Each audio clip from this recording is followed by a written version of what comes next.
কিছু জিনিস করলে অজু ভেঙে যায়, কিছু জিনিস করলে অজু মাকরু হয়। মোস্টলি আমরা এগুলা জানি না। এরপরে কোরআনে পাকের তিলাওয়াত, আমরা 80% জানি না। আমরা এখানে যারা বসছি মোস্টলি আমরা শেষ কবে কোরআনে পাক পড়েছি আমাদের মনে নাই। আমি যদি এতগুলা দোষ নিয়ে আমার নবীর সামনে দাঁড়াই, বলেন তো দেখি আমার নবী খুশি হবে না বেজার হবে?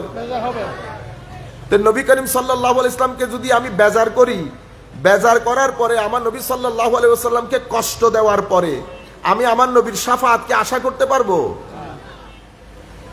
সম্মানিত উপস্থিতি, উম্মতের মধ্যে সংকটগুলা তৈরি হয়েছে কারণ আমরা এই বিষয়গুলা না জানাতে কিছু মানুষ এসে আমাদের মধ্যে মারামারি লাগিয়ে দিয়েছে। যেই ভদ্রলোক হাত তোলা নামা নিয়ে মারামারি করতেছে সে জানেও না আমি এটাকে শরীয়তের কোন থাকে রাখবো, কি ফরজের থাকে রাখবো না ওয়াজিবের থাকে রাখবো না সুন্নতের থাকে রাখবো না নফলের থাকে রাখবো, সে জানে না। আচ্ছা, এটা তো নামাজের জাহেরি সাইড, বাইরের দিক। নামাজের একটা ভিতরের দিক আছে না? নামাজের বাইরের দিকেই জানি না, ভিতরের দিক কখন জানবো? নামাজের মধ্যে দুইটা অঙ্গ, মানে দুই ধরনের অঙ্গ জড়িত নামাজের মধ্যে। এক ধরনের অঙ্গ হচ্ছে যেটা দেখা যাচ্ছে, এই যে আপনি আমাকে দেখছেন, হাত তুলছি, নামাচ্ছি, কেরাত পড়ছি, রুকুতে যাচ্ছি, সিজদায় যাচ্ছি, এটা আপনি আপনার চোখ দিয়ে দেখছেন, ঠিক আছে? সেই হেতু নামাজের কিছু আমল, কিছু আরকান, এগুলার জন্য হাত পা নাড়াইতে হয়। হাত পা আমলুল জাওয়ারিহ বলি, শরীরের বিভিন্ন অঙ্গ প্রত্যঙ্গের আমল। আর নামাজের আভ্যন্তরীণ সাইডটা হচ্ছে আমলুল কলব, আপনার ভিতর জগতের আমল। আমি নামাজের মধ্যে দাঁড়ালাম, আমার ভিতর জগৎ বাইরে থাকলো, তাইলে নামাজের মধ্যে খুশু এবং খুদু হলো না। আমার আল্লাহ বলছেন সেই মুসল্লি সফল যাদের নামাজের মধ্যে খুশু এবং খুদু আছে, সেই মুসল্লি সফল। এখন প্রথমে তো খুশু খুদু, এরপরে আমল, বাইরের যে কাজগুলা, আমি বাইরের কাজই জানি না, ভিতরের কাজ কনসেন্ট্রেট করার সুযোগ নাই। নামাজের মধ্যে যদি খুশু না থাকে, নামাজটা দেওয়া কেন হয়েছে আমাকে, এটা আমাকে জানতে হবে না? নামাজ কেন দেওয়া হলো? মনে রাখেন, আপনি এই পৃথিবীর মধ্যে আল্লাহ রাব্বুল আলামিন এখানে যত ধরনের জীবজন্তু আল্লাহ বানিয়েছেন, মানুষের মধ্যে আল্লাহ যত ধরনের মানুষ বানিয়েছেন, কত ধরনের বানিয়েছেন? যত ধরনের মানুষ তোমার এই ধরতির জন্য প্রয়োজন তত ধরনের জিনিস বানিয়েছেন, মানুষ বানিয়েছেন। আমি আজকে না সুফার উপর, চোখ বন্ধ হওয়ার আগ পর্যন্ত কেউ উপরে কেউ নিচে। এখন আমাদের মধ্যে অভিযোগের কোনো শেষ নাই। মনে রাখবেন, আল্লাহ দুনিয়া পরিচালনার জন্য যত ধরনের মানুষ দরকার তত ধরনের মানুষ বানিয়েছেন। যদি সবাই ডাক্তার হতো, বিল্ডিং বানাইতো কে? বিল্ডিং কেউ বানাইতে পারতো? যদি সবাই ডাক্তার হতো তাইলে নার্সের দরকার আছে না? আচ্ছা, বিল্ডিং আছে, নার্স আছে, ডাক্তারও আছে, আপনার বাথরুমের প্রয়োজন নাই? আচ্ছা, বাথরুমও করলেন। সুইপার আমাদের সমাজের সবচেয়ে নিকৃষ্টতম মানুষ না? বলেন না? আমাদের দৃষ্টিতে সুইপার আমাদের দৃষ্টিতে সবচেয়ে নিকৃষ্টতম না? কিন্তু পৃথিবীর জন্য সবচেয়ে উপকারী ব্যক্তির নাম সুইপার। সুইপার ভাই যদি 1 মাসের জন্য সুইপ করা বন্ধ করে দেয়, পৃথিবী আর বাসযোগ্য থাকবে না। সাউন্ডটা একটু বড় হবে। পৃথিবী আর বাসযোগ্য থাকবে না। আপনারা আমার কথা বুঝতে পারছেন? এই যে কাক বানিয়েছেন না আল্লাহ, কাক শকুন বানিয়েছেন, কাক আর শকুন পৃথিবী আপনি যদি 15 দিনের জন্য বন্ধ করে দেন, পৃথিবীতে আপনি থাকতে পারবেন না। পৃথিবীতে আপনি থাকতে পারবেন না। পৃথিবী যে পরিমাণ গন্ধযুক্ত হবে, আপনি পৃথিবীতে থাকার পরিবেশ থাকবে না। আমি আপনাদের কনসেপ্টগুলোকে একটু ডেভেলপ করতে চাচ্ছি, একটু বিস্তৃত করতে চাচ্ছি, অ্যাকোমোডেটিং করতে চাচ্ছি, যেন আপনারা বুঝতে পারেন প্রত্যেকে যে যেখানে দাঁড়িয়ে আছি আমরা যেন মানুষকে অ্যাকোমোডেট করতে শিখি। এই পৃথিবী, এই ধরার মধ্যে, সমুদ্রের মধ্যে মাছ আছে, আমরা মাছ ভক্ষণ করি, খাই। মাছ কি নিজে নিজে আপনার মুখে চলে আসে? মাছ যারা ধরে তাদেরকে জেলে বলি না? আপনি কখনো চিন্তা করেছেন পৃথিবীতে এত কাজ থাকতে তারা রিস্ক নিয়ে ওই কাজ কেন করে? তাকে আপনি জিজ্ঞেস করে দেখেন, তাকে আপনি পিটাইলেও সে ওই কাজ ছেড়ে এখানে আসবে না। কেন? কারণ আল্লাহ তার মাইন্ডসেটের মধ্যে ওইটাই রেখেছে, মাইন্ডসেটের মধ্যে ওইটাই রেখেছে। এবং এই সেটগুলো আমার আল্লাহ করছেন, কিন্তু পুরো সেটিংটা আমার আল্লাহই করছেন। আপনি দেখেন কুলি যারা আছে, যে পরিমাণ কঠিন কাজ, শক্ত কাজ তারা করে, আপনি মাঝে মধ্যে চিন্তা করেন মানুষগুলা বেকুব নাকি? এই পৃথিবী, এই আধুনিক জমানার মধ্যে সে এত কষ্টের কাজ করার দরকার কি? আপনি তাকে বলেন, সে তার চাকরি ছাড়বে না। সে ওইটার সাথে আমরা বলি ইউজ টু। কি বলি? ইউজ টু মানে অভ্যস্ত। কেন অভ্যস্ত? কে করেছে অভ্যস্ত? তার এই মনস্তাত্ত্বিক জগৎকে সাজিয়েছে কে? আল্লাহ রব্বুল আলামিন। তো এখন রব্বুল আলামিন যদি রুবুবিয়তের হক আদায় করতে চায়, বেটা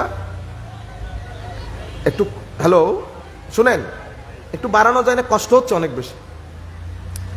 রব্বুল আলামিন তো রুবুবিয়তের হক আদায় করতে হবে না? এই রুবুবিয়তের হক আদায় করতে গিয়ে এখানে কেউ গাড়ির সামনে বসে, কেউ গাড়ি পেছনে বসে, সব কিছু করেছে।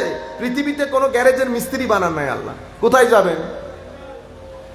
গ্যারেজের মিস্ত্রি আছে, হেল্পার বানান নাই আল্লাহ। কাজ করতে পারবেন? সব কিছু এই মাহফিলের মধ্যে চমৎকার সাজিয়েছেন, মাইকম্যান নাই, কি করবেন? সুতরাং হুজুরদেরও হুঁশ করা দরকার। হুজুররা মাঝে মধ্যে কি মারে?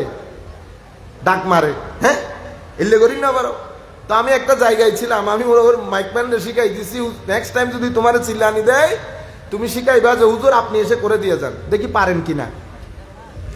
আমাকে যদি ওই মেশিনটা নিয়ে বসাই দেন রাত পর্যন্ত, আমি আওয়াজের উঠানামা করতে পারবো? উনি যে কাজটা করতেছেন এটাও জ্ঞান, এটাও কি একটা জ্ঞান। সব কিছু আছে পৃথিবীতে, কিন্তু জুতাই শিরা করার লোক নাই। হাঁটতে পারবেন জমিনে? আপনারা এবার নিজেরা চিন্তা করে কিছু জিনিস বের করেন। আমাদের সময় সংক্ষেপ। তাহলে এই পৃথিবী পরিচালনার জন্য যা কিছু দরকার, যত ধরনের লোক দরকার, সব কিছু আমার আল্লাহ পৃথিবীর মধ্যে সেট করে দিয়েছেন। আপনার যত প্রয়োজন সব মিটিয়েছেন আল্লাহ। সুতরাং আজকের পর থেকে আপনি মানুষের সাথে ব্যবহার করার সময় আপনি এটা মাথায় রাখবেন, আপনি যার সাথে কথা বলছেন তিনিও আল্লাহর বান্দা, আপনিও আল্লাহর বান্দা। আমি উপরের কেন? আল্লাহ আমাকে উপরের বানিয়েছেন। আপনি নিচের কেন? আপনাকে নিচে বানিয়েছেন। এখানে আমার বাহাদুরি করার কোনো সুযোগ নাই। সেই কারণে মসজিদের মধ্যে খাট একটা, দুইটা না। আমার জন্য কি খাট আরেকটা হবে? আমার এলাকার সুইপার মারা গেলে কি বলবেন না না এর জন্য খাট আরেকটা দেন? দিবেন? আচ্ছা, কবরস্থানে দোয়া যখন পড়েন বিসমিল্লাহি ওয়া আলা মিল্লাতে হুজুর আল্লামা জালালউদ্দিন আল কাদরি ইন্তেকাল করার সময় কি কথা আরেকটা বলছিলেন? নঈমী শাহ হুজুর মারা গেছে যে কথা আরেকটা হইছে? জিয়া হক শাহ হুজুর যখন ইন্তেকাল করছে তখন কি বলছেন আরেকটা বলছেন? না। কেন? চোখ বন্ধ হওয়ার পরে গলি একটা, গলি চোখ বন্ধ হওয়ার আগ পর্যন্ত গলি 80টা, গলি 80টা। চোখ বন্ধ হয়ে গেলে গলি একটা। তো মাওলা ওই গলির মধ্যে চলাচল করার জন্য বাহন কোনটা? সেখানে বাহন গাড়ি তাকওয়া। গাড়ি কি? তাকওয়া। কার মধ্যে আল্লাহর পরিচিতি বেশি আছে? এখন কোন গরিব বলতে পারবে না আমি গরিব সেই কারণে নামাজ পড়ি নাই, আমি গরিব সেই কারণে আমি কাজ এটা করতে পারি নাই। না, আল্লাহ একটা জিনিস সবাইকে সমান দিয়েছেন, সেটার নাম আকল। সেটার নাম কি? আমরা কেউ রোববারকে সোমবার বলি না, কেউ সোমবারকে মঙ্গলবার বলি না। সবাই জানি আল্লাহ আছে, সবাই জানি নামাজ ফরজ, সবাই জানি কবর হাসর আছে। এই জায়গার মধ্যে আমি উঠানামা করতে পারবো না। আপনি বলবেন হুজুর আমি তো রুক্ষ সূক্ষ্ম মানুষ, আমাকে আল্লাহ গরিব বানাইছে, আপনি উপরের মানুষ। যিনি উপরে, চোখ বন্ধ হলে ওনার প্রশ্নপত্র লম্বা, ওনার প্রশ্নপত্র লম্বা। যিনি নিচে, ওনার প্রশ্ন দুইটা। তো সেই দিন তো আমি আপনাকে বলতে পারবো দুইটা নিয়ে যে সচ্ছরায় চলে যাইতেছেন, আমার তো লম্বা প্রশ্ন। আপনারা বুঝতে পেরেছেন? এখানে এই জিনিসগুলো আমাদের, বিশেষ করে নতুন প্রজন্মের, আমি চাই আপনারা অন্যভাবে মানুষ হন, আগের মতো করে না। এই তুই যাবি নি রিক্সাওয়ালারে, না রিক্সাওয়ালারে তুই বলিয়েন না, কালকে রিক্সাওয়ালা রিক্সা চালানো বন্ধ করে দিলে বুঝতে পারতেছেন কি হবে। তা আপনারা কি বলেন, হয়তো বেশি ইটাইলে দেই, না না, উনি কে, উনার ব্যবহার এটা আপনার বিষয় না, আপনি আপনারটা ঠিক করেন। কিয়ামতের ময়দানে আল্লাহ আপনাকে জিজ্ঞেস করবে আপনার বিষয়ে, ওর বিষয়ে আপনার প্রশ্ন করা হবে না। আমি কেন বলছি এই কথাগুলা, কারণ প্রত্যেক অ্যাকশনের একটা রিয়াকশন আছে, প্রত্যেক অ্যাকশনের একটা রিয়াকশন আছে। চোখ দিয়ে যে কাজ করেছেন তার একটা রিয়াকশন, হাত দিয়ে যে কাজ করেছেন তার একটা রিয়াকশন, পঞ্চ ইন্দ্রিয় দিয়ে যা কিছু করেছেন, ভালো হলে ভালো, মন্দ হলে মন্দ। যদি ভালো হয় সেটা আপনি সেলিব্রেট করতেছেন, যদি মন্দ হয় সেটা আপনি ভোগ করতেছেন, আপনাকে ভোগ করতে হবে। আপনি এখান থেকে নিজেকে বাঁচাইতে পারবেন না। আমার আল্লাহ বলছে খারাপ যেটা করেছেন সেটার প্রতিদান আছে, সেটার প্রতিদান আছে। এখন আমি এই পৃথিবীর মধ্যে আল্লাহ দুই ধরনের মন্দ রেখেছেন। এক ধরনের মন্দ পরিবেশের মধ্যে, আরেক ধরনের মন্দ আমার শরীরের মধ্যে। কেন? মন্দটাকে গ্রহণ করার জন্য আল্লাহ ভিতরে একটা ডিভাইস দিয়েছেন, আমাদের ভিতরে একটা ডিভাইস দিয়েছেন। সেই ডিভাইস দিয়ে আমরা মন্দকে রিসিভ করি, মন্দকে রিসিভ করি। আপনি এখান থেকে ধরেন 1 মাইল হেঁটে গেছেন, যখন 1 মাইল হেঁটে গেছেন শার্ট পরে, আপনি আসার পরে শার্ট এটা আর পরতে পারতেছেন না, আসার পরে শার্ট এটা আর পরতে পারতেছেন না। কেন? কারণ শার্টের উপর ময়লা লেগেছে, শার্টের উপর ময়লা লাগার সময় কিন্তু নজরে আসে, ময়লা লাগার সময়, পরার সময় নজরে আসে না। নজরে আসে কখন? যখন ময়লা হয়ে যায়, তখন ময়লা যখন হয়ে যায় তখন। তো যেভাবে শার্টের মধ্যে ময়লা পড়ে, সেভাবে এই পুরা ওয়েদার থেকে, শয়তান, দুনিয়া, এগুলা থেকে আমরা কিছু জিনিস রিসিভ করি। রিসিভ করার পরে আমাদের ভিতরের দুনিয়া কি হয়ে যায়? অন্ধকার হয়ে যায়, ভিতরের দুনিয়া অন্ধকার হয়ে যায়। সেই অন্ধকার বা মরিচিকা যুক্ত লোহা, এটাকে আমরা পরিষ্কার করার জন্য আমার আল্লাহ আজিম একটা জিনিস দিয়েছেন ভিতরে। কারণ ময়লা তো এমন না যে শনিবারে আসবে রবিবারে আসবে না, সেরকম না। ধারাবাহিকভাবে যেহেতু আমি ময়লাগুলা গ্রহণ করছি, একটু উঁচু আওয়াজ করতে পারা যায় কিনা বেটা দেখেন তো, কষ্ট হচ্ছে কেন বুঝতেছি না। তো ধারাবাহিকভাবে যদি আপনারা আমার কথা ক্লিয়ারলি শুনতেছেন, ধন্যবাদ। আমি যদি একটু শুনতাম আমার ভালো লাগতো, তাইলে জোর করতে হতো না। ময়লা যখন আমি রিসিভ করছি, তো আমি ময়লা রিসিভ করার সময় আমার নজরে আসতেছে না, কিন্তু ময়লা পড়ে গেলে শার্টের মধ্যে কি হয়? দুর্গন্ধ বের হয়। এই শব্দগুলো আপনারা মনোযোগ দিয়ে শুনবেন। শার্ট থেকে দুর্গন্ধ বের হয়। আবার শার্ট, দুর্গন্ধযুক্ত শার্ট যদি রেখে দেন, চিতি পড়ে যায়, একই দুর্গন্ধ এখান থেকেও বের হয়, একই দুর্গন্ধ, কিন্তু আমাদের নাকে লাগে না, ফেরেশতাদের নাকে লাগে। এখন আল্লাহ এখানে থাকলে তো ময়লাগুলা কন্টিনিউয়াস আমার উপর পড়তেছে, বাঁচবো কেমনে? সেই বাঁচার জন্য আমার আল্লাহ অজুর ব্যবস্থা করেছেন, সেই বাঁচার জন্য আমার আল্লাহ নামাজের ব্যবস্থা করেছেন। বুঝা গেছে? এখন আমার বাঁচতে হবে কেন? ছেলেরা বলবে হুজুর জাহান্নামের আগুন থেকে বাঁচার জন্য। ওইটা তো আপন জায়গায় আছে, আমি জাহান্নাম পর্যন্ত, কবরের আযাব পর্যন্ত যাব না, এটা আমার আল্লাহ ডিল করবেন, রহমানুর রহিম, রহমানুর, আমরা ওখানে না যাই। কিন্তু আমি আপনাকে বলছি, গুনাহ এমন একটা জিনিস, গুনাহ এমন একটা জিনিস, সেটা আপনার ভিতরের জগতের মধ্যে যখন ঢুকবে আপনাকে ভারী করে ফেলবে। আপনি ইচ্ছে করলেও হাসতে পারবেন না, রিল্যাক্সেশন থাকবে না। আপনি যদি রিল্যাক্সড মুডে থাকতে চান, আপনার ভিতরে গুনাহ থাকতে পারবে না। গুনাহ নিয়ে আপনি পরিপূর্ণরূপে হাসাহাসি করা সম্ভব না। গুনাহ আপনার টেনশনের কারণ। আমি আপনাকে একটা এক্সাম্পল দিই, প্র্যাকটিক্যাল এক্সাম্পল। আমাদের আজ থেকে 30 বছর আগে আমাদের পুরো এলাকা এটা কি এরকম ছিল? আমি দেখি তো এলাকায় এলে আসিল না, টাকা পয়সা কোনো এরকম ছিল না। কিন্তু আমাদের যারা মুরব্বী, এরা গাছের নিচে গামছাটা এরকম দিয়ে গাছের নিচে ঘন্টার পর ঘন্টা কথা বলেছে, হাসাহাসি করেছে। অথচ 1 টাকাও নাই বাজারে গিয়ে তেল আনবে, 1 টাকাও পকেটে টেনশন ছিল না। আপনি যদি জিজ্ঞেস করতেন কি বলতো? আলহামদুলিল্লাহ ভালো আছি, আল্লাহ ভালো রাখছে। আলহামদুলিল্লাহ ডাইলে চইলে খাইয়া কোন রকম ভালো আছি। এটা কেন বলতেছি জানেন? আমরা এই যে আপনি রাত দিন এক করে দিচ্ছেন, কলেজ, স্কুল, ইউনিভার্সিটি, মা বাপ পাগল হয়ে যাচ্ছে ছেলেদেরকে এগুলাতে লাগানোর জন্য। আপনারাও কষ্ট করতেছেন না? রাত দিন এক করে দিচ্ছেন তো। যারা চাকরি করে রাত দিন এক করে দিচ্ছে, নাইট ডিউটি, ডে ডিউটি।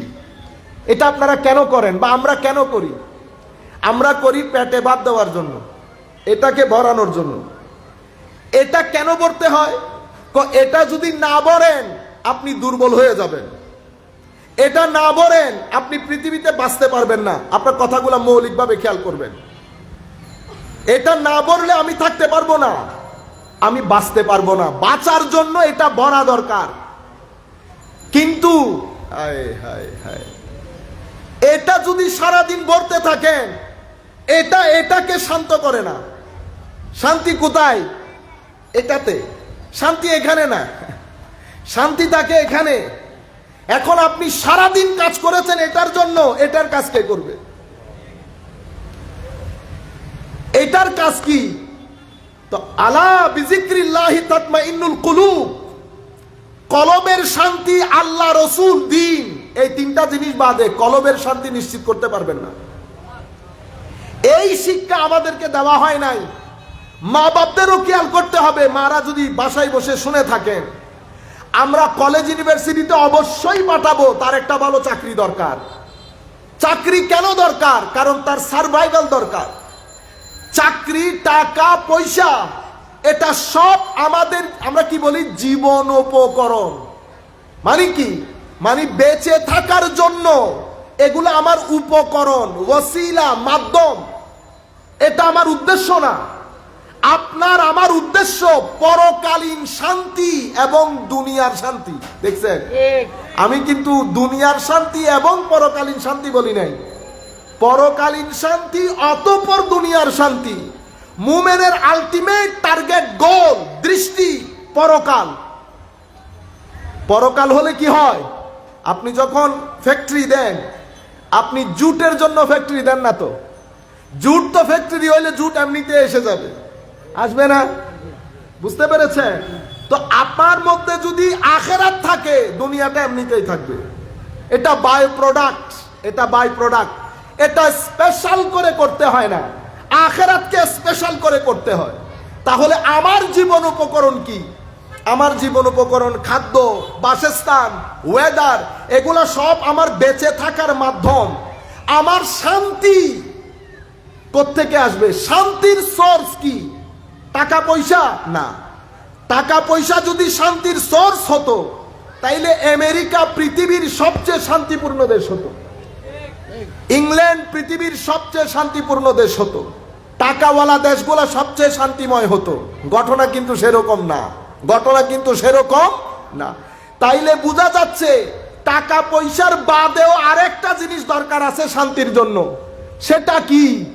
সেটা হচ্ছে আমার নবী। সেটা কি? আল্লাহু আকবার।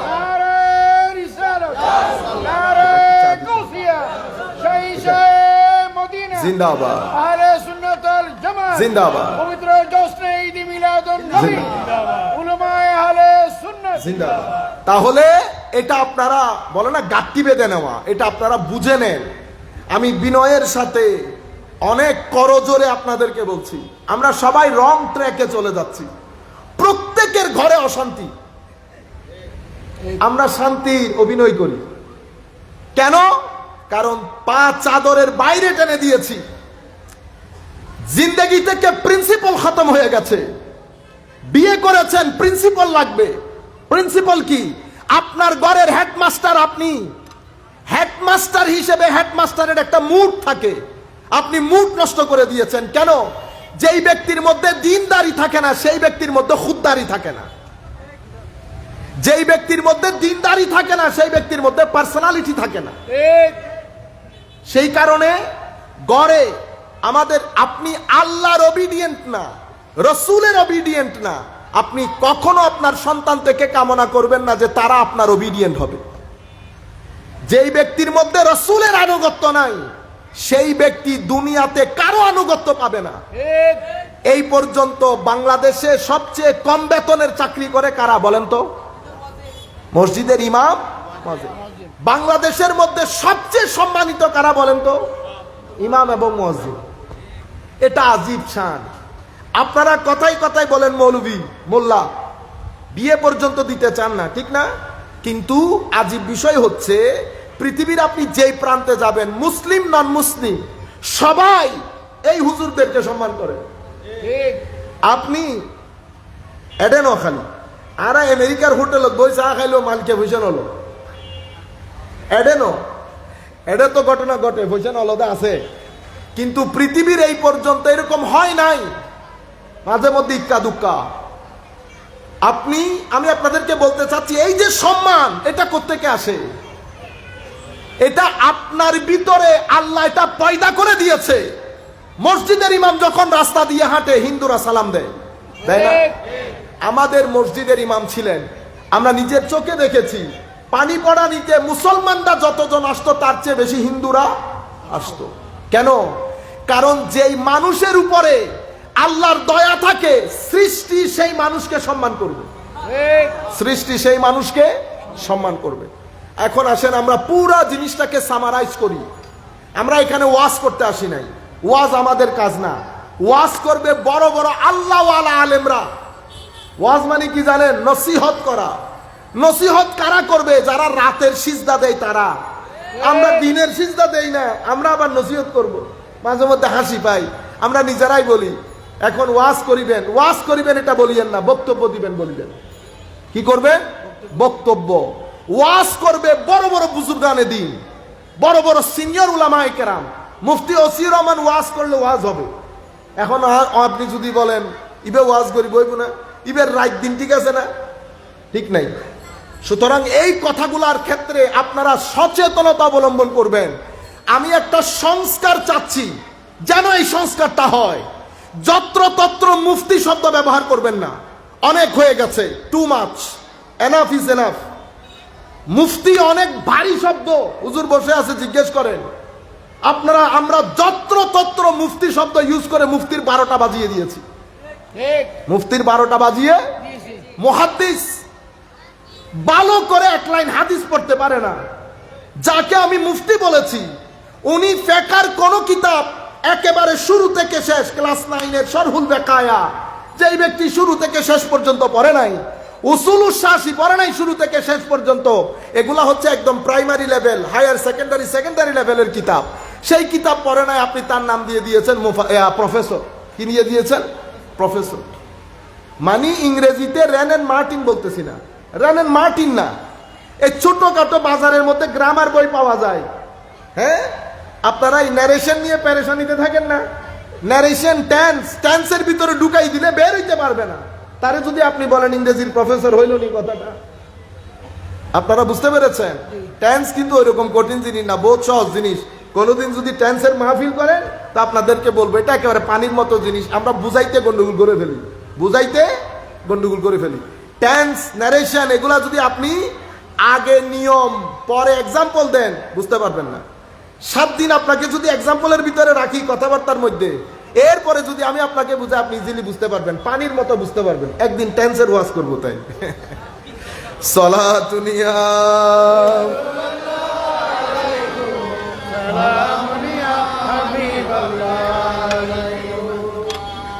तमन्ना दर्द दिल हो तो कर खिदमत खिदमत फकीरों की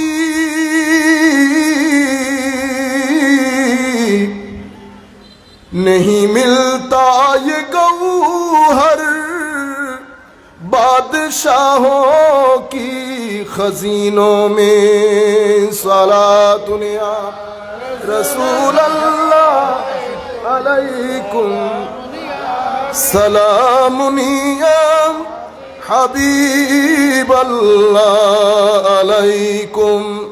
সম্মানিত উপস্থিতি, তাহলে আমরা এখন যেটা বোঝার চেষ্টা করতেছি সেটা হচ্ছে আমাদের জীবনের জন্য আমরা দুইটা জিনিসকে টার্গেট করব। কয়টা জিনিসকে? আজকের পর থেকে একটা হচ্ছে আমার পেটে ভাত দরকার, সেই জন্য শিক্ষাও দরকার, চাকরিও দরকার। আরেকটা আমার এখানে শান্তি দরকার, এখানের শান্তির জন্য আমার মূল টার্গেট আমার নবী, মূল টার্গেট আমার নবী।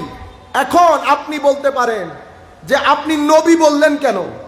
কারণ নবী সাল্লাল্লাহু আলাইহি ওয়াসাল্লামকে যদি ধরেন তো নবীর মধ্যে কোরআনও আছে, আল্লাহ আছে। আমি এখান থেকে কেন শুরু করলাম? শুরু করেছি কারণ শুধু বাংলাদেশি হলে হবে না। এখন আমাদের বাংলাদেশিদের মধ্যে স্বাধীনতা নিয়ে বিভিন্ন ধরনের কথা বলেন, নাই? আছে তো, নাই? সেই কারণে আমি 16 ডিসেম্বর ভিত্তিক বাংলাদেশি চাই। 16 ডিসেম্বর ভিত্তিক বাংলাদেশি কেন? কারণ অসংখ্য বাংলাদেশি আছে আমার নিজের চোখে দেখা, বাংলাদেশের লোক, কিন্তু স্বাধীনতা কথা বললে উনি আবার বিভিন্ন যুক্তি মারে।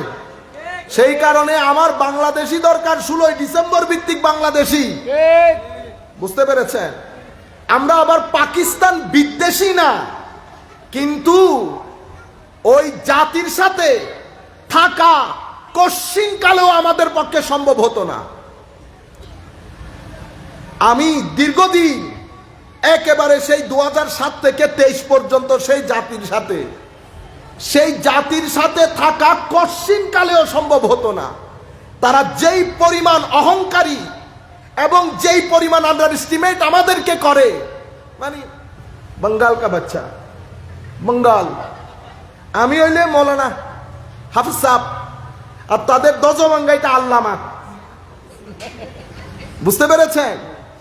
কখনো থাকতে পারতাম না, আল্লাহ পাকের মেহেরবানি। তো এখন আমি আপনাদেরকে বলতে চাচ্ছি টার্গেট মুহাম্মদুর রাসূলুল্লাহ সাল্লাল্লাহু আলাইহি ওয়াসাল্লাম। কেন বললাম? কারণ আমার নবী দুনিয়া থেকে চলে যাওয়ার পরে ইসলামের মধ্যে যত ফিরকা হয়েছে মেইনলি টার্গেট আমার নবী, আমি একটা করে আপনাদেরকে বলে যাই। এখানে আমি আসার পরে দেখছি আমাকে একটা সাবজেক্ট দেওয়া হয়েছে। আপনাদেরকে বিনয়ের সাথে অনুরোধ করব, যখনই কোনো সাবজেক্ট নির্ধারণ করবেন, বক্তাকে, যিনি আলোচনা করবেন তাকে আগ থেকে বলে দিতে হবে। কারণ একটা সাবজেক্টের উপর আলোচনা করতে গেলে ব্যক্তির প্রিপারেশন লাগে। যেমন আমি আজকে কি বলবো, আমি জিনিসগুলো আমি আমেরিকায় থাকতে সেট করে নিয়েছি, কোন মাহফিলে কোন আলোচনা হবে। আবার আমি গত রাত থেকে, যেমন আজকের মাহফিল শেষ হবে, রাত থেকে কালকের মাহফিলের জন্য তৈরি হব। তো আমি আজকের অনুষ্ঠানের জন্য আমার আলাদা একটা প্রিপারেশন আছে। কিন্তু আমি এখানে এসে দেখলাম আমার নিচে একটা বিষয় দেওয়া হয়েছে, সহি আকীদা প্রতিষ্ঠায় আহলে সুন্নাত ওয়াল জামাত ও সুন্নি মাদ্রাসাগুলোর গুরুত্ব ভূমিকা। এটা নিয়ে যদি 4-5 ঘন্টার ওয়ার্কশপ হয় অথবা 3 ঘন্টার একটা সেমিনার হয়, দারুণ একটা টপিক, এগুলো আমাদের জানা দরকার। তো বিষয় যখন দিয়েছেন একটু করে হলেও টাচ করি, কিন্তু আমার বিষয় আলাদা। যাই হোক, আমি আপনাদেরকে যেটা বলতে চাচ্ছিলাম, আমার নবী সাল্লাল্লাহু আলাইহি ওয়াসাল্লাম দুনিয়া থেকে চলে গেছেন। দুনিয়া থেকে যখন চলে গেছেন, আমার নবী দ্বীনের, ধর্মের জন্য যা কিছু প্রয়োজন, ধর্ম বেঁচে থাকার জন্য যা কিছু প্রয়োজন সবকিছু দিয়ে গেছেন। সুবহানাল্লাহ। সেজন্য বলেছে লাইলুহা কানাহারিহা, এখানে রাতের কোনো অন্ধকার নাই, সব দিনের মতো ফকফকা আলো। আমার নবী কোনো কিছু কনফিউশনের মধ্যে রেখে যান নাই। তো আমার নবী কি সব ধরনের কাজ করে গেছেন? প্রত্যেক সময়ের একটা ডিমান্ড থাকে না, সময়ের একটা ডিমান্ড থাকে, কিন্তু আমার নবী মৌলিক বিষয়গুলা করে দিয়ে গেছেন। মৌলিক বিষয়গুলা কি? যেমন আমাদের ধর্মের মধ্যে ফরজ, হারাম, হারাম হওয়ার জন্য কি কি মূলনীতি, কোন একটা জিনিসকে ফরজ বলার জন্য কি কি মূলনীতি, ইসলামী শরীয়তের মধ্যে কি কি মূলনীতি। আল ইয়াউমা আকমালতু লাকুম দীনাকুম ওয়া আতমামতু আলাইকুম নি'মাতি ওয়া রাদিতু লাকুমুল ইসলামা দীনা। ঘরের ফাউন্ডেশন আমার নবী দিয়ে গেছেন, কয়তলা তুলতে পারবেন? বুঝতে পেরেছেন? এখানে এক্সটেন্ড করতে পারবেন না, উপরে তুলতে পারবেন, ঘর উপরে তুলতে পারবেন, কারণ এই দিন কিয়ামত পর্যন্ত বেঁচে থাকবে। এটা একটু টেকনিক্যাল জিনিস, কিয়ামত পর্যন্ত। কিন্তু কোরআন এবং সুন্নাহ অপরিবর্তনীয়। আপনি না পরিশোধন করতে পারবেন, না পরিবর্তন করতে পারবেন, না পরিবর্ধন করতে পারবেন, কোনো কিছু করতে পারবেন না। কিন্তু সময় তো পরিবর্তনীয়, মানুষের জীবনযাত্রা পরিবর্তনীয়, সমাজ যেহেতু পরিবর্তন হয়, রাষ্ট্রনীতিও পরিবর্তন হয়, ফাইন্যান্সের সিস্টেমও পরিবর্তন হয়। এতগুলো পরিবর্তনের মধ্যে একটা অপরিবর্তনীয় জিনিসকে পরিবর্তনের মধ্যে কেমনে খাপ খাওয়াবেন? আপনারা আমার কথাটা বুঝতে পেরেছেন? আপনি বলছেন এই ধর্ম কিয়ামত পর্যন্ত থাকবে, তো আমাদের সমাজের প্রেক্ষাপট পরিবর্তন হচ্ছে, নতুন নতুন প্রশ্ন, নতুন নতুন নীতি, ব্যাংকিং, ফাইন্যান্স। আমাদের ইমামদের বেতন পর্যন্ত ব্যাংক থেকে আসে, আসে না? আপনি যদি বলেন না না এই প্রশ্নগুলো এখন করিয়েন না, আপনি অ্যাভয়েড করতে পারবেন? পারবেন না। যেহেতু সেটা আপনার আষ্টে পৃষ্ঠে জড়িয়ে গেছে, আপনাকে ফেস করতে হবে। ফেস কে করবে? আমি আপনাকে বলছি, একটা অপরিবর্তনীয় আর একটা পরিবর্তনীয়। এখন অপরিবর্তনীয় জিনিস পরিবর্তনের সাথে খাপ খাওয়াবে কেমনে? সেই কারণে আমার নবী বলেছেন, সেই জন্য রয়েছে আমার উম্মতের উলামায়ে কেরাম। কোরআন হাদিস কি কথা বলতে পারে? না, কোরআন হাদিস কথা বলতে পারে না। এটা তো অপরিবর্তনীয়। পৃথিবীর সবাই যদি একসাথে হন বলার জন্য যে আজকে থেকে আলিফ লাম মিম, অথবা আজকে থেকে আলিফ লাম কফ, কুল কায়নাতের মানুষ সবাই মিলে যদি কফ পড়েন, মিমকে কাফ বানাইতে পারবেন? পারবেন না। কেন? জবানে মুস্তাফা দিয়ে যেটা বের হয়েছে সেটা কুরআন, আর কুল কায়নাত মিলে যদি কথা আরেকটা বলেন সেটা হবে বেঈমান। আপনারা বুঝতে পেরেছেন? হবে না, এখানে অ্যাডিং হবে না, সুপারসিডিং হবে না, অপরিবর্তনীয়। এই জন্য কোরআন এবং সুন্নাহকে বলে টেক্সচুয়াল নলেজ অফ ইসলাম। কি বলে? টেক্সচুয়াল নলেজ, মানে টেক্সট। এটা আমাদের টেক্সট বুক, এটা আমাদের টেক্সট বুক, এখানে পরিবর্তন হবে না। এখন পরিবর্তনীয় সোসাইটির সাথে খাপ খাওয়াবেন কেমনে? তো এখানে ব্যাখ্যা আছে। কি আছে? ব্যাখ্যা। ব্যাখ্যা কখনো এটা হবে, কখনো এটা হবে, কখনো ওইটা হবে। এই কাজটা কে করবেন? আলেমরা করবে। কে করবে? আলেমরা। এখন এই যুবকদেরকে শিখাই দেওয়া হয়েছে যে আলেম কি, কোরআন সুন্নাহ থেকে বলো।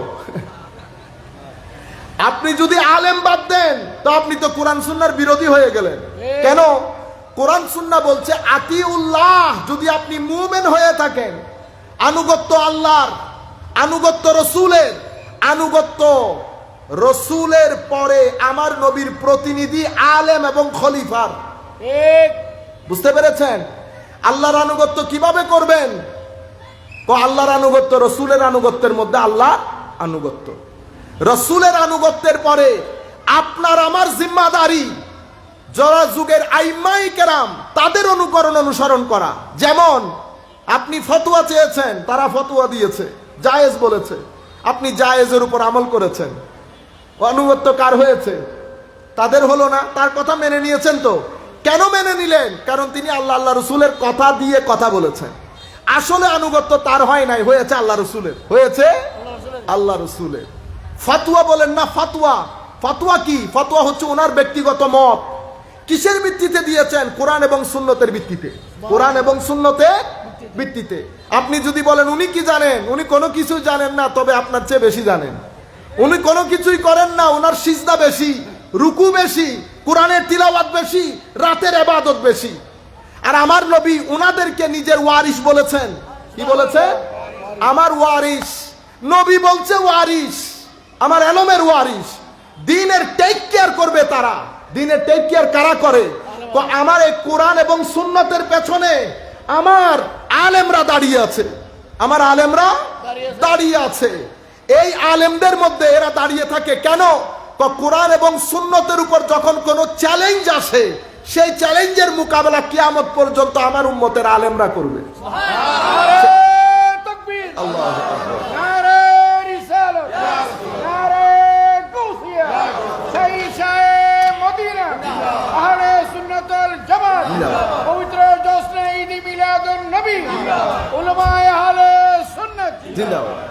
এখন পুরো বিষয়টা আপনারা বোঝার চেষ্টা করেন। আমার নবী দুনিয়া থেকে চলে গেছেন। নবী যখন চলে গেছেন, ভিতরের বাইরের ষড়যন্ত্র তো সবসময় ছিল। আমরা জানি ইমানের 7 স্তম্ভ, আল্লাহ, রসুল, ফেরেশতা, দ্বীন, কিতাব, এগুলা সব আমাদের ইমানের মৌলিক স্তম্ভ। আপনি সব কিছুতে বিশ্বাস করলেন, কিন্তু ভিতরের বাইরের ষড়যন্ত্র এসে পট করে আপনি বলে উঠলেন, আবু বকর সিদ্দিক রাদিয়াল্লাহু তাআলা আনহু সম্পর্কে আমার একটু কথা আছে। বুঝতে পেরেছেন? আপনি সবকিছু মেনেছেন, শুধু বলেছেন আবু বকর সিদ্দিকের উপর কথা আছে।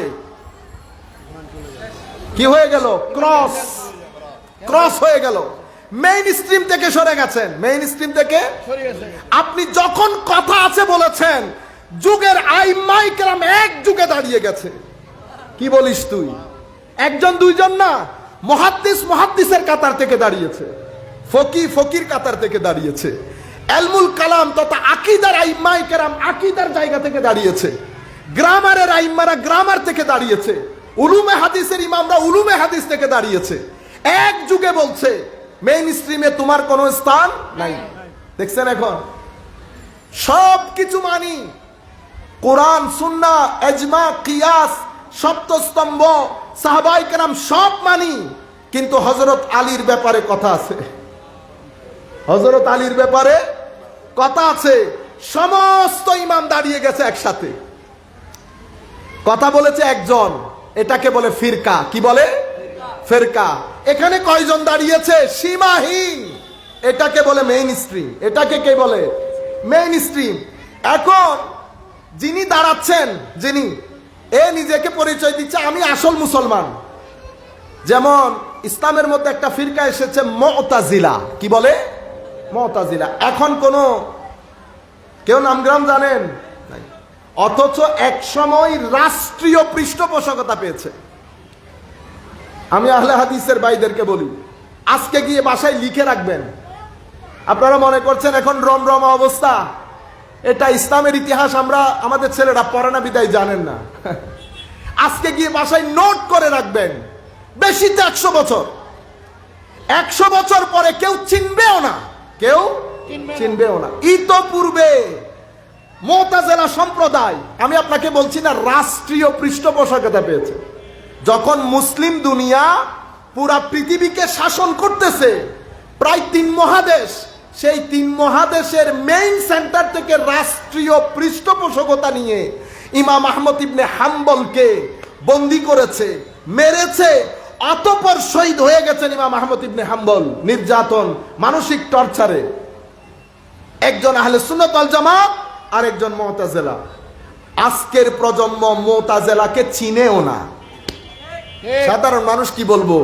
আমি যদি উলামায়ে কেরামের কথা বলি, যেহেতু এখানে সাবজেক্ট না, আমার সাবজেক্ট এটা, ফেরকা আমার সাবজেক্ট, আকীদা আমার সাবজেক্ট হিসেবে আমার পড়তে হয় বা পড়াইতে হয়, কিন্তু আম উলামায়ে কেরাম যারা এগুলা দরকার হয় না, ওনারা জানেনও না মুতাজিলা ফেরকার আকীদা কি কি। এরা কিন্তু অনেক ইন্টেলেকচুয়াল, অনেক লজিক্যাল, রেশনাল অনেক বেশি, কিন্তু পৃথিবীতে তাদের কোনো চিহ্ন আর বাকি নাই। কেন? কারণ আমার নবীর দ্বীনের হেফাজত আমার আল্লাহ করবেন, এটা আল্লাহ দায়িত্ব নিয়েছেন। আমি আপনাদেরকে এখন কথা যেটা বলতে চাচ্ছি সেটা হলো, এখান থেকে সবাই একসাথে কথা বলতেছে, এখানে 1 জন 2 জন 3 জন, এরা যখন কথা বলে এরা নিজেদেরকে বলতো আসহাবুত তাওহীদ ওয়াল ইতিদাল, মানে আমরা হইলাম তৌহিদপন্থী, আসল মুসলমান সবাই। তো যারা সাহাবায়ে কেরামকে গালি দিত, আমরা তাদেরকে বর্তমান যুগে, আপনারা মাইন্ড করবেন না, আমার তো বলতে হবে ঠিক না, রবিবারকে রবিবার বললে সোমবার কি মাইন্ড করতে পারবে না। এদেরকে আমরা শিয়া বলি, কি বলি? শিয়া। এদের ঘটনা কি, ইনারা মনে করেন হযরত আলী রাদিয়াল্লাহু তাআলা আনহু আমার নবীর একমাত্র খলিফা, এটা আমার নবী মনোনীত করে গেছেন। সুতরাং হযরত আলীকে খেলাফত না দিয়ে আবু বকর রাদিয়াল্লাহু আনহু গ্রহণ করা, এটা ওনার উপর ইনজাস্টিস হয়েছে। এরপর এটার উপর গালিগালাজের এক বাজার গরম করেছে, আমি ওই রাস্তায় যেতে চাই না, ওয়ালিয়াযু বিল্লাহ। তবে শিয়াদের মধ্যে প্রায় 25 থেকে 35টার মতো ফেরকা রয়েছে, সাব ফেরকা। কিছু ফেরকা আছে শিয়াদের মধ্যে, এটাকে গুলাত বলে, কি বলে? গুলাত, সীমালঙ্ঘনকারী, যারা হযরত আলী রাদিয়াল্লাহু তাআলা আনহুকে প্রায়োরিটি দেয়, কারণ এদের মূল হচ্ছে ইহুদি জাতি। শিয়ারা তাদেরকে আবার কাফের মনে করে, মুসলমান মনে করে না। আমরা সেই জায়গায় যাব না, আমরা মেইন স্ট্রিম শিয়া নিয়ে কথা বলতেছি। সুতরাং এরা ফিরকা হয়ে গেছে, মুতাজিলা ফিরকা হয়ে গেছে, সাহাবায়ে কেরামকে গালি দেয়। আরেক দল, এটা খারেজি বলি, কি বলি? খারেজি মানি এরা মাইন্ডসেটের দিক থেকে অতি মাত্রায় উগ্র, যারা মুসলমানদেরকে কথায় কথায় কাফের বলে এবং ছোটখাটো বিষয়ে সমগ্র মুসলমানকে গণহারে কাফের মুশরিক বলে মনে করে এবং সেই কারণে তাদেরকে জবাই করা ওয়াজিব মনে করে। এই যে নুরুল ইসলাম ফারুকী রহমতুল্লাহ আলাইকে জবাই করা হয়েছে, এটা কোন নন মুসলিম করেছে? তৌহিদবাদী তো করেছে। আল্লাহ পাক জানে এটা কোন ধরনের তৌহিদ, বুঝতে পেরেছেন? তো এই ধরনের একটা ফেরকা আছে। এদেরকে কিভাবে চিনবেন? দুই ভাবে। এদের চেহারা অনেক বেশি কালো হয়, কি হয়? কালো, এক ধরনের গ্লু নাই চেহারার মধ্যে, গ্লু নাই। টুপি, চেহারা, দাড়ি উস্কো খুস্কো হয়ে থাকে। এটা আল্লাহর খাস দয়া আমাদের উপর। আমার Allah, face is the index of, বলেন না, হার্ট। আর একটু এক্সটেনশন করেন, আমিষকন মাইন্ড হইবেন না।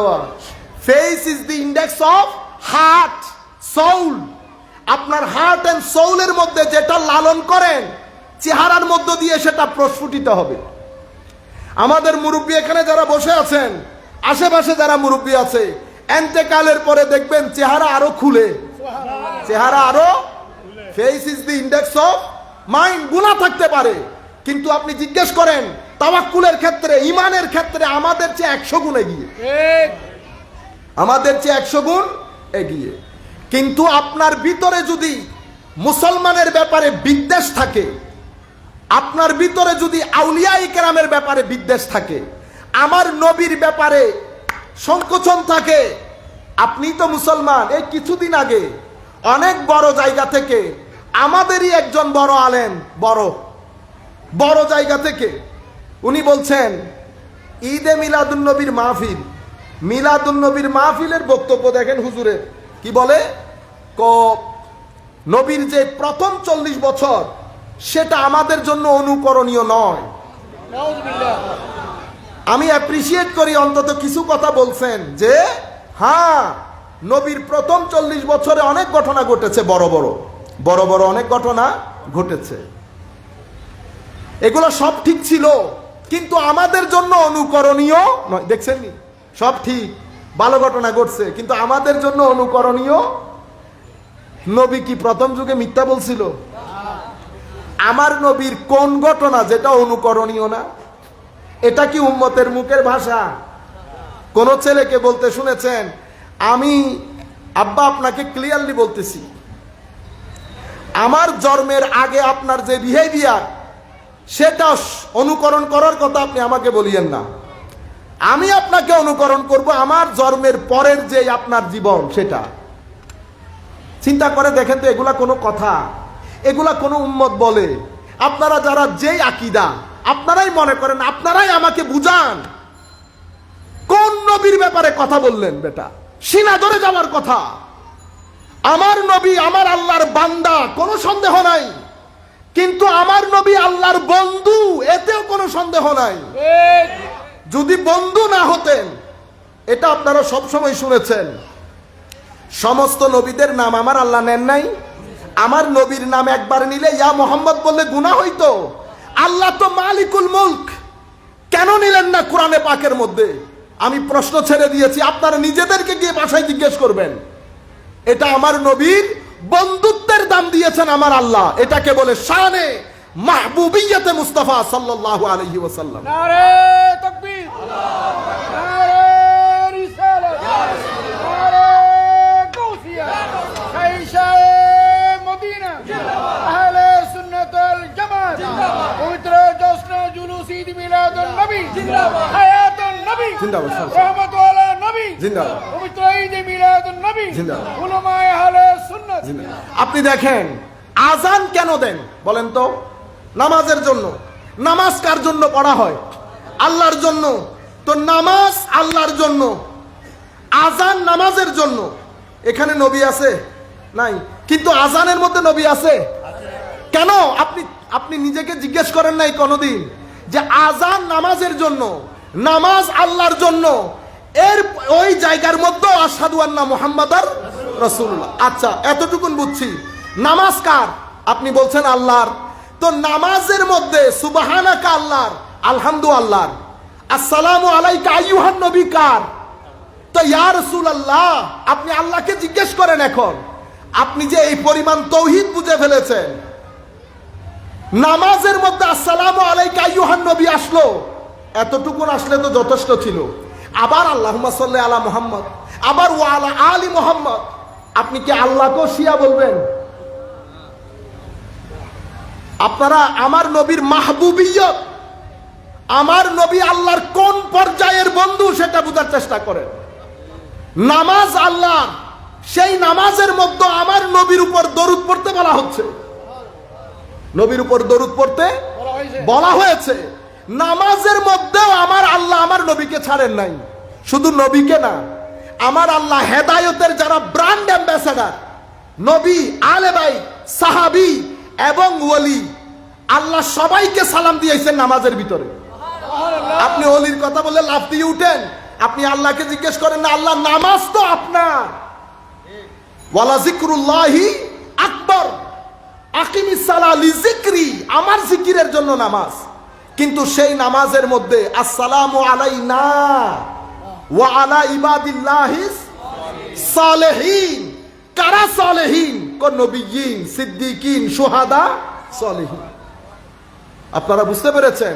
নামাজের মধ্যেও আল্লাহ আমার নবীকে রেখেছেন। কখনো আপনারা পড়ার সময় মাথায় আসে না জিনিসগুলা?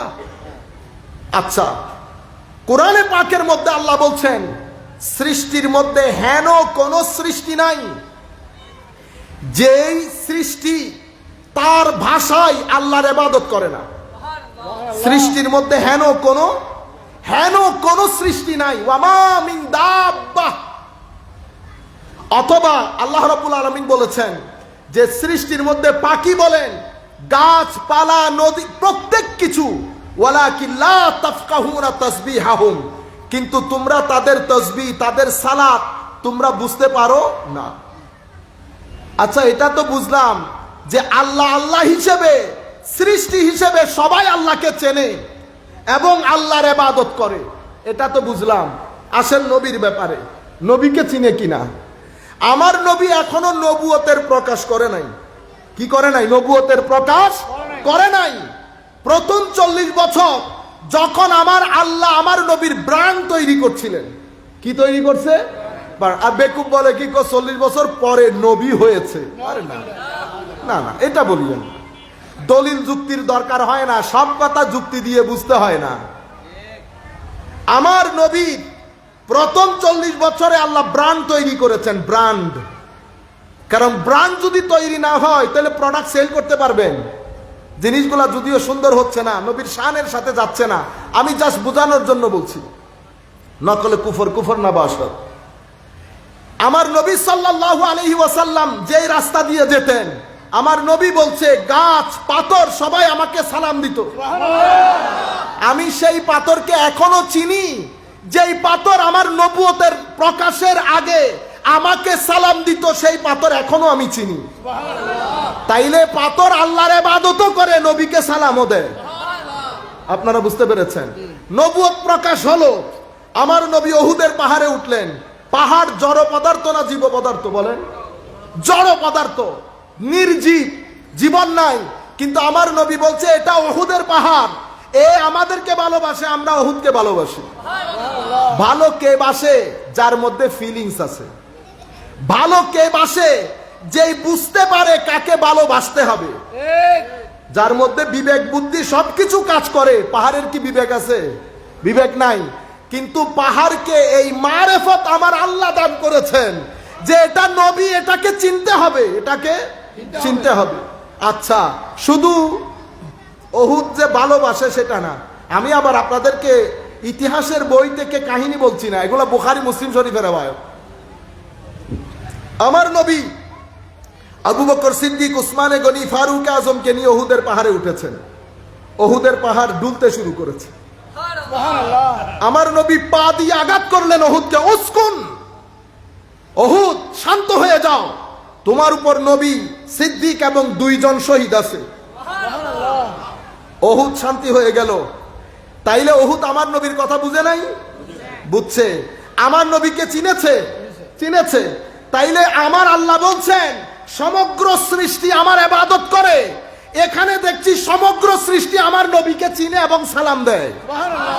এটাকে কি বলে? এটাকে বলে শানে মাহবুবিয়তে মুস্তাফা সাল্লাল্লাহু আলাইহি ওয়াসাল্লাম। এই জিনিসটা নতুন যুবকের অন্তর থেকে ছিনিয়ে নিয়ে ঈমান হারা করা হচ্ছে লক্ষ কোটি যুবককে। আপনারা বুঝতে পেরেছেন? নতুন একটা ডং তৈরি হয়েছে না? আসেন ডিবেট করি ঈদে মিলাদুন নবী, ঈদে মিলাদুন নবী, ডিবেট করি ঈদে মিলাদুন নবী। হচ্ছে না? নতুন ডং। 1100 বছর ধরে ঈদে মিলাদুন নবী পালন করছে। দেওবন্দের আলেমরা পালন করে নাই? হাজী আমদাদুল্লাহ মহাজেরে মক্কি, আশরাফ আলী থানবী সহ সমগ্র দেওবন্দের মেজরিটি উলামা পালন করে নাই? কোন উলামা পালন করেন নাই? এখন কি করে জানেন? আমি যুবকদেরকে বলি, প্রশ্ন 2টা, 2 প্রশ্নকে যখন একসাথে করে ফেলবেন তো ধোঁকা কি খেয়ে যাবেন? ধোঁকা। আমার নবীর যুগে ঈদে মিলাদুন নবী ছিল কি ছিল না? যদি প্রশ্ন এটা করেন তো আপনার সাথে আমার কথা হবে বেদাতের উপর। কিসের উপর? বেদাতের উপর। যদি মিলাদুন নবীর প্রশ্ন হয় আপনার সাথে আমার কথা হবে মিলাদুন নবীর উপর। কিভাবে কথা বলবেন? কোরআন, হাদিস এবং আইম্মায়ে কেরাম। আমি বলছি জায়েজ, আপনি বলছেন না জায়েজ। আপনি কোরআন থেকে, হাদিস থেকে, উলামায়ে উম্মতের অভিমত থেকে আপনি আপনার বক্তব্য দেন। আপনি আপনার বক্তব্য দেন। আর আমি যদি জায়েজ মনে করি, আমি কোরআন, সুন্নাহ, আইম্মায়ে কেরামের অভিমত থেকে আমি দলিল দেব। এটা হচ্ছে মিলাদুন নবীর উপর। কিন্তু আপনি যদি জিজ্ঞেস করেন এটা নবীর যুগে ছিল না, সাহাবায়ে কেরামের যুগে ছিল না, তখন আপনার সাথে আমার কথাবার্তা, আলোচনা মিলাদুন নবীর উপর হবে না। তখন কিসের উপর হবে? বেদাতের উপর। তখন আমি বলবো বেদাত কাকে বলে। আসেন আমরা কথা বলি। শরীয়তের দৃষ্টিতে বেদাত, কোরআনের আলোকে বেদাত, হাদিসের আলোকে বেদাত, আইম্মায়ে কেরামের আলোকে বেদাত। এই হচ্ছে অবস্থান। আপনি 2-3টা জিনিস একসাথে করে দিবেন, 2-3টা জিনিস একসাথে করে দিবেন। আচ্ছা, এখন ঘটনা কেন ঘটেছে? কুল কায়নাতের মধ্যে ঈদে মিলাদুন নবী পালিত হচ্ছে। বাংলাদেশ সরকার সরকারিভাবে ঈদে মিলাদুন নবী পালন করছে। আপনারা জানেন আমরা এই বছরও বাইতুল মুকাররমের মধ্যে সরকারিভাবে যে ঈদে মিলাদুন নবী পালিত হয়, সেখানে আল্লাহ আমাদেরকে সুযোগ দিয়েছেন, আমরা আমাদের কথা তুলে ধরেছি। আমরা বিনয়ের সাথে বলবো, আমরা তো বাইতুল মুকাররম থেকে কথা তুলে ধরেছি, সেন্টার থেকে, ঠিক না? এখন আপনার মাথা খারাপ হয়ে গেছে কেন? এলাকার মধ্যে কিছু মানুষ শেষরা থাকে। কি থাকে? শেষরা। শেষরারা চাই সম্মানী মানুষের সম্মান হানি করতে। শেষরার তো আগে পিছে নাই। সে যতটুকুন নিচে নামতে পারবে ততটুকুন নিচে কি আপনি নামতে পারবেন? পারবেন না। আপনি যদি মনে করেন আপনার অবস্থান ভালো, কিতাব লিখে দেন। কি লিখে দেন? কিতাব লেখেন, আপনি বই লিখেন, আর্টিকেল লেখেন। আইম্মায়ে কেরামের আলোকে যুগের কোন ইমাম ঈদে মিলাদুন নবীকে জায়েজ বলে না, এটার উপর কিতাব লিখেন। এটা শাইখুল ইসলাম, আমার শ্রদ্ধাভাজন উস্তাদ প্রফেসর ডক্টর মোহাম্মদ তাহেরুল কাদেরের কিতাব। 1200 পেজের ঈদে মিলাদুন নবীর কিতাব। কয় পেজ? 1200 পেজে। এই কিতাবের মধ্যে জালালউদ্দিন সুয়ুতির কিতাবের টেক্সটও আছে। জালালউদ্দিন সুয়ুতি এটা কি জিনিস? এটা যুগের মধ্যে আমার নবীর উম্মতের মধ্যে যদি আপনি 1300, 1400, 1500 বছরের মধ্যে 50-100 জন আলেমকে একসাথে করেন, Jalaluddin Suyuti will be one of them. Such an astounding, stupendous, amazing and such a renowned scholar of the Ummah Muslima. আপনি such an scholar, আপনি তাকে আন্ডারএস্টিমেট করবেন? আচ্ছা, উনি বা মিশরের মানুষ, আপনি চিনতেছেন না। শাহ আব্দুল হক মুহাদ্দিস দেহলভি, কুল কায়নাতের মুহাদ্দিসদের ইমাম। আপনি আগে তার লগে ফাইট করেন। কার সাথে ফাইট করেন? তার সাথে। বুঝে আসে নাই উনার? শাহ ওয়ালিউল্লাহ মুহাদ্দিস দেহলভি এশিয়া মহাদেশের মধ্যে গত 1500 বছরে যতজন আলেম উঠেছে, তোর মধ্যে যদি 10 জনকে বেছে নেন, Shah Waliullah will be one of them. শাইখুল ইসলাম বলা হতো, এত বড় আলেম। উনি বলছেন হেরেম শরীফের ঈদে মিলাদুন নবীর মজলিসে আমি নিজে উপস্থিত ছিলাম। আমি দেখলাম একটা নূর পুরা মাহফিলকে ঘিরে ফেলেছে। যাই হোক, ওদিকে আমি যাচ্ছি না, কারণ আমরা সেট করেছি ইনশাআল্লাহ এর পরবর্তীতে ধারাবাহিকভাবে। এই জন্য আমি চাইছিলাম আজকে, আমি ছেলেদেরকে বলেছিও আজকে গুরুত্বপূর্ণ রেকর্ডিং হবে ধারাবাহিকভাবে ঈদে মিলাদুন নবী এবং বেদাতের উপর। আপনাদেরকে আমি বিনয়ের সাথে অনুরোধ করব, আপনারা পেজের এই কথাগুলো শেয়ার করে পুরা বাংলাদেশ বাংলা ভাষাভাষী মানুষকে শেয়ার করবেন, যাতে সবাই জানতে পারে। আমরা চাচ্ছি কথাগুলো একাডেমিক হোক। কি হোক? শেষরামি করা সম্ভব না, শেষরামি করা সম্ভব না, শেষরার সাথে কথা বলাও সম্ভব না। কারণ কি? কারণ আমার উস্তাদ আমাকে একটা কথা শিখিয়ে দিয়েছেন, কখনো উর্দুর মধ্যে বলে ছেচুরাপন, इन जैसा लोगों के साथ कभी गुफ्तगू ना करना। हुजूर क्यों? कहते हैं इन जैसा लोगों के साथ अगर गुफ्तगू करना पड़े तो बेटा पहला सोच ले कि पहली तुझे गुफ्तगू करने से पहले उसकी जो अंदरीन जगह है ना, वहां तक उतरना पड़ेगा पहला। मानी ओ जे लेवले तो क्यों आगे সেই লেভেলে নামতে হবে, যেই জবানে ও কথা বলবে তোকেও সেই জবানে কথা বলতে হবে। তুই আগে চিন্তা করে নে ওইটা তুই এফোর্ড করতে পারবি কিনা। আমাদের পক্ষে সম্ভব না, আমার পক্ষে সম্ভব না। আপনি যদি আমাকে বলেন ডিবেট করেন, ডিবেট করেন, আমি করব না। আমি শুধু এতটুকুন বলবো, আমার বক্তব্য রদ করে দে। আমার বক্তব্য তো দুনিয়াতে চলে গেছে না, আপনি সেটাকে রদ করে দেন। আপনি বলেন যে এটা না, হাদিসের রাসূলের ব্যাখ্যা ইমাম কেরাম এটা করে নাই, শাহ ওয়ালিউল্লাহ এটা বলে নাই, শাহ আব্দুল হক এটা বলে নাই, হাজী আমদাদুল্লাহ বলে নাই, আশরাফ আলী তানবী বলে নাই, শাহ আবু শামা বলে নাই, ইবনে হাজার আসকালানি বলে নাই, ইমাম সাহাবী বলে নাই, জালালউদ্দিন সুয়ুতি বলে নাই। আপনি বলে দেন। আমরা আজকের পর থেকে ইনশাআল্লাহ কোরআনের আলোকে, হাদিসের আলোকে, আইম্মায়ে কেরামের আলোকে, অতঃপর বেদাত, কোরআনের আলোকে, হাদিসের আলোকে, আইম্মায়ে কেরামের আলোকে দোয়া করবেন আল্লাহ রাব্বুল আলামিন যেন আমাদেরকে ভরপুর তৌফিক দান করেন। আমি আপনাদেরকে বলছি এবং সবাইকে বলছি, আপনি আগে সিদ্ধান্ত নেন কথা কিসের উপর হবে। মিলাদুন নবীর উপর আপনি বক্তব্য দেন, আপনি লিখেন, আপনি ধারাবাহিকভাবে কোরআনের আলোকে, হাদিসের আলোকে, আইম্মায়ে কেরামের অভিমতের আলোকে বলেন। কিন্তু আপনি যদি বলেন নবীর যুগে ছিল না, তাহলে এটা বেদাতের দিকে চলে যাবে। তখন আপনি বেদাত নিয়ে কথা বলেন। আমি হুজুরদেরকে, আলেমদেরকে বলবো, বিশেষ করে যারা শুনবেন, এটা আপনাদের অবস্থান ক্লিয়ার করে, আপনার অবস্থান ক্লিয়ার করে, জায়গা ক্লিয়ার করে দেন। আমি আপনার সাথে কথা বলবো এই উসুলের ভিত্তিতে, এই মূলনীতির ভিত্তিতে। যাই হোক, আমার নবী উহুদ পাহাড়ের মধ্যে মারেফত আছে কি নাই? চিনছে তো আমার নবীকে? আচ্ছা, খেজুর গাছের শুষ্ক ডাল আছে না ভাই? শুষ্ক ডাল যেটার উপর হেলান দিয়ে আমার নবী তকরির করতেন জুমার, এটাকে সরিয়ে কোণার মধ্যে দেওয়া হয়েছে। এটা কাঁদে নাই? এটা কাঁদছে তো। কিসের মতো? বাচ্চার মতো, বাচ্চা উঠের মতো কাঁদছে। অন্য রেওয়ায়েতের মধ্যে বাচ্চার মতো। আমার নবী কুলে তুলে শান্ত করেছে, যেভাবে মা তার শিশুকে শান্ত করে। আপনি কোন নবীর শানে কথা বলতেছেন? এটা আমার নবীর শানে মাহবুবিয়ত। আপনি, আমার নবী আল্লাহর বান্দা, এটা সবাই জানে, এটা আমিও জানি, আপনিও জানেন, কুল কায়নাত জানে। কিন্তু আমার নবীর প্রতি আল্লাহর যে মাহবুবিয়ত, আমার নবী যে আল্লাহর হাবিব, সেই হাবিবকে আমার আল্লাহ গুরুত্ব কতটুকুন দিয়েছেন একবার চিন্তা করবেন না? একবার দেখবেন না?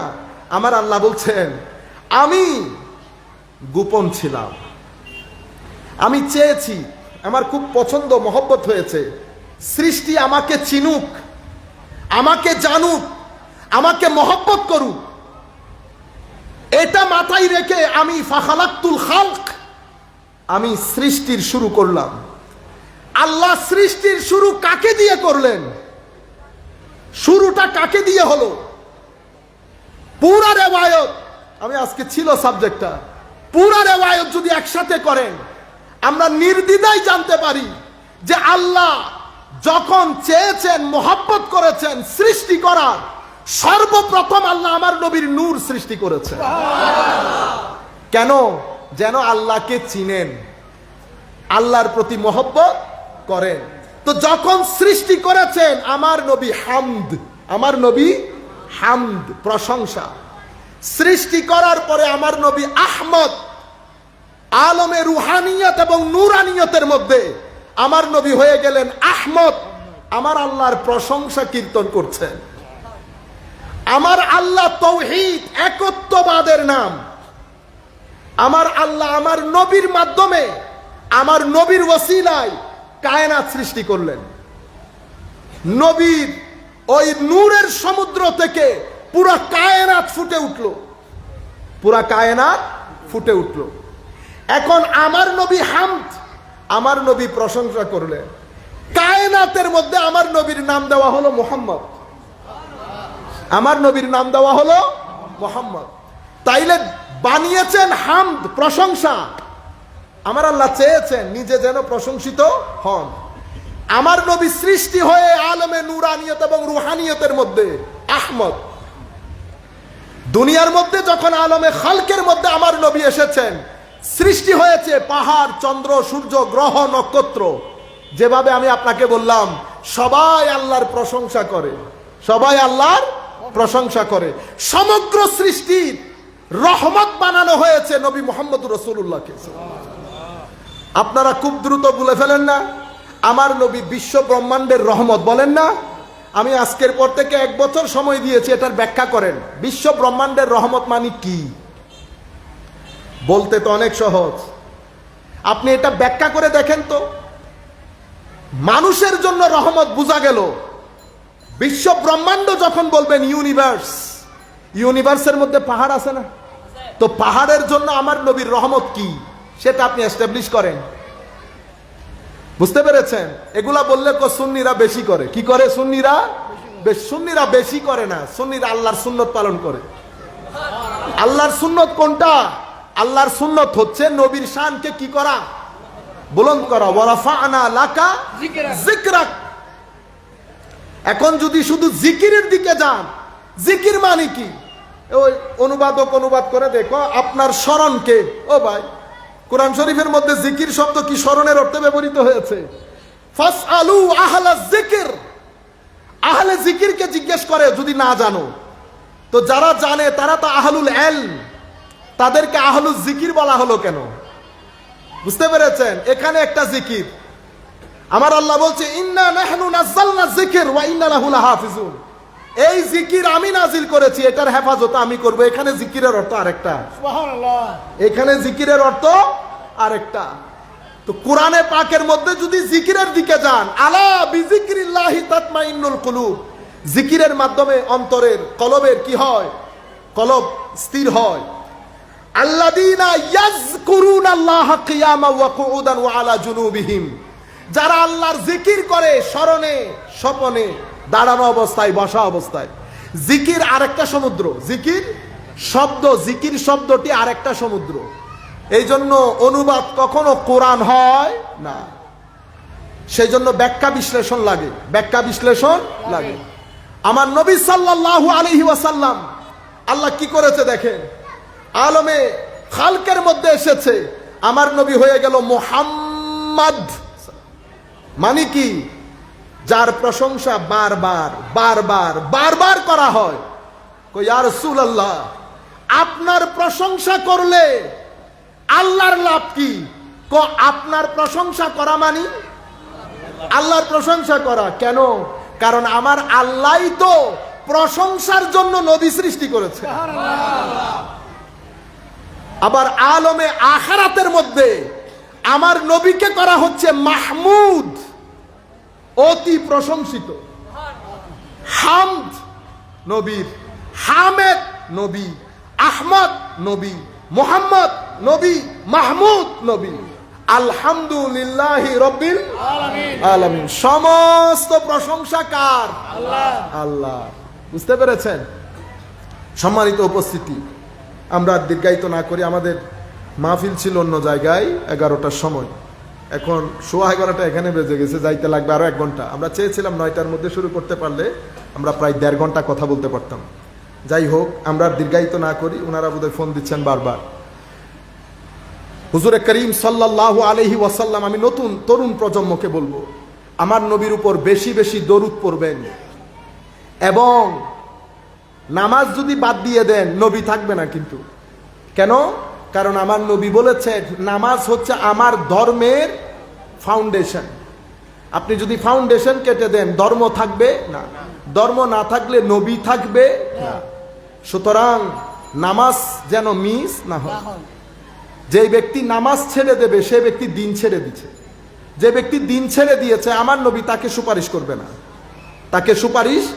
আপনাদেরকে একটা জিনিস বোঝানো হয়েছে, পাকিস্তানিরাও नात पढ़े बेड़ा पार, बेड़ा बेड़ा यूं नहीं पार होता, अगर बेड़ा पार ही हो जाता तो अबू बकर सिद्दीक, फारूक आजम, उस्मान, अली रज़ी अल्लाह ताला अन्हुम जमीआन, फिर साहबाए किराम, फिर औलियाए किराम, ठीक है ना, रात और दिन को एक कर दिया, दिन रात के एक করে দিছে না। মনে রাখবেন, এগুলা মাথা থেকে সরে ফেলেন, ঝেড়ে ফেলেন। আমরা একটা সংস্কার চাচ্ছি, আমাদের এই পুরানো বুঝ ব্যবস্থাগুলো মাথা থেকে ঝাড়েন, নতুবা আমরা এই দিন, এই সুন্নিয়ত পরবর্তী প্রজন্মের কাছে সুন্দর করে পৌঁছাইতে পারবো না। রিয়ালিস্টিক হতে হবে। যেই ব্যক্তি আগার এই ঈদে মিলাদুন নবী থেকে আমাদের যেন ওয়াদা হয়ে যায়, কোরআনের তিলাওয়াত, নবীর দরুদ, নামাজ, এগুলা যেন আমাদের কোশ্চিন কালেও মিস না হয়। আখলাক আমাদেরকে আস্তে আস্তে শুদ্ধের দিকে যেতে হবে। দুইটা দুইটা করে জিনিস শুদ্ধ করব, মিথ্যা বলবো না। নাম্বার 1, আজকে থেকে ধৈর্য ধারণ করব, গালিগালাজ করব না। এই 3টা জিনিসকে এই ঈদে মিলাদুন নবীতে চেষ্টা করবেন, আগামী ঈদে মিলাদুন নবী পর্যন্ত এই 3টা জিনিস যেন ডেভেলপ করে।